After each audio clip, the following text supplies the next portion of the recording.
Hello friends, അപ്പോൾ രാവിലെ തന്നെ എണീറ്റ് കുറച്ച് വെള്ളം കുടിക്കും. അത് കഴിഞ്ഞിട്ടേ ബാക്കി കാപ്പി അതൊക്കെ കഴിക്കുകയുള്ളൂ. പിന്നെ എല്ലാം കഴിച്ചു കഴിഞ്ഞ് ഉച്ചയ്ക്ക് വേണ്ടി അമ്മ കുറച്ച് മരിച്ചീനി കിട്ടി. അത് ഞാൻ പെട്ടെന്നൊന്ന് വൃത്തിയാക്കി അരിഞ്ഞെടുത്ത് ഒരു വാഴക്കൂമ്പ് കിട്ടി. അപ്പോൾ അതിനും തോരൻ വയ്ക്കാമെന്ന് കരുതി. അങ്ങനെ മരിച്ചീനിയും വെച്ച് വാഴക്കൂമ്പ് തോരനും വെച്ച്, പിന്നെ വലിയൊരു മീൻ കിട്ടി, ചൂര മീൻ. അപ്പോൾ അതിനെ അച്ചാറാക്കാമെന്ന് കരുതി.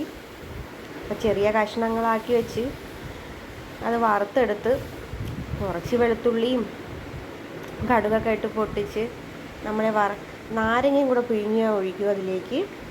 പിന്നെ പൊടികളെല്ലാം ഇട്ട് മഞ്ഞൾപ്പൊടിയും മുളക് പൊടിയും കൂടെ ഇട്ട് കുറച്ച് ഉലുവാപ്പൊടിയും കൂടെ ഇട്ട് കൊടുത്ത് നന്നായിട്ടൊന്ന്, പിന്നെ കായപ്പൊടി ഇടണം. എന്നിട്ട് നന്നായിട്ടൊന്ന് ഇളക്കി കൊടുക്കണം. ആ പൊടികളുടെയൊക്കെ പച്ചമണം മാറുന്നത് വരെ ഇളക്കി കൊടുക്കണം. കുറച്ച് കായപ്പൊടി കുറച്ചിട്ടാൽ മതിയാകും. പൊടികളുടെയൊക്കെ പച്ചമണം മാറി വന്നപ്പോൾ നമ്മുടെ വറുത്ത് വെച്ചിരിക്കുന്ന മീൻ ഇതിലേക്കിട്ട് നന്നായിട്ടൊന്ന് ഇളക്കി കൊടുത്തു. എന്നിട്ട് നാരങ്ങ പിഴിഞ്ഞതും കൂടെ ഇതിലേക്ക് ഒഴിച്ചു കൊടുക്കുകയാണ്. പിന്നെ കുറച്ച് പഞ്ചസാരയും കൂടെ ഇതിലേക്ക് ഇട്ട് കൊടുത്ത്, ശർക്കര ഇല്ലാത്തതുകൊണ്ടാണ് ഇതിൽ ഇട്ട് കൊടുക്കാത്തത്. അതിനുപകരം പഞ്ചസാര ഇട്ട് നന്നായിട്ടൊന്ന് ഇളക്കി എടുത്ത് വെച്ചിട്ടുണ്ട്. പിന്നെ കറി വയ്ക്കാൻ ഞാൻ കുറച്ച് വാള മീൻ മേടിച്ചിട്ടുണ്ടായിരുന്നു. അത് നമ്മുടെ അരപ്പൊക്കെ തയ്യാറാക്കി തിളച്ച് വന്നപ്പോൾ നമ്മുടെ വാള മീനും അതിലേക്ക് ഇട്ട് കൊടുക്കുകയാണ്. അപ്പോൾ അത് നന്നായിട്ടൊന്ന് തിളച്ച് വന്നപ്പോഴാണ് ഇട്ട് കൊടുത്തത്. പിന്നെ കുറച്ച് വാളമീൻ എടുത്ത് ഞാൻ വറുക്കാനും വെച്ചിട്ടുണ്ടായിരുന്നു. അപ്പോൾ മീൻ കറിയും റെഡി ആയിട്ടുണ്ട്, കിഴങ്ങും റെഡിയായി, നമ്മുടെ തോരനും റെഡിയായി, അപ്പോൾ മീൻ കറിയും റെഡിയായി.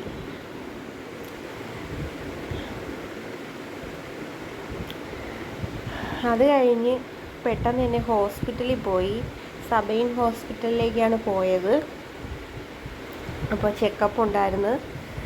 അപ്പോൾ പ്രഗ്നൻസി 7 മാസം കഴിഞ്ഞു. അപ്പോൾ ഇന്ന് ചെക്കപ്പിനുള്ള ഡേറ്റ് ആയിരുന്നു. അപ്പോൾ ഞാൻ സബൈൻ ഹോസ്പിറ്റലിലാണ് കാണിക്കുന്നത്. അവിടെ കാണിച്ചിട്ട്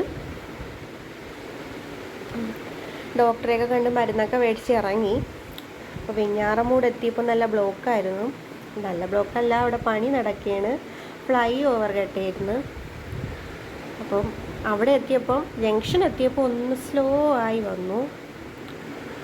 അവിടെ കണ്ടില്ലേ, പണികൾ സ്പീഡായിട്ട് നടക്കുന്നുണ്ട്.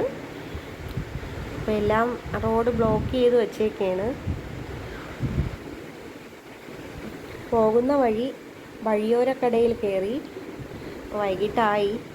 അപ്പോൾ വഴിയോരക്കടയിൽ കയറി അവിടെ നിന്ന് അപ്പവും താറാവ് കറിയൊക്കെ കഴിച്ചു. ഇതൊക്കെയാണ് ഇന്നത്തെ വിശേഷം.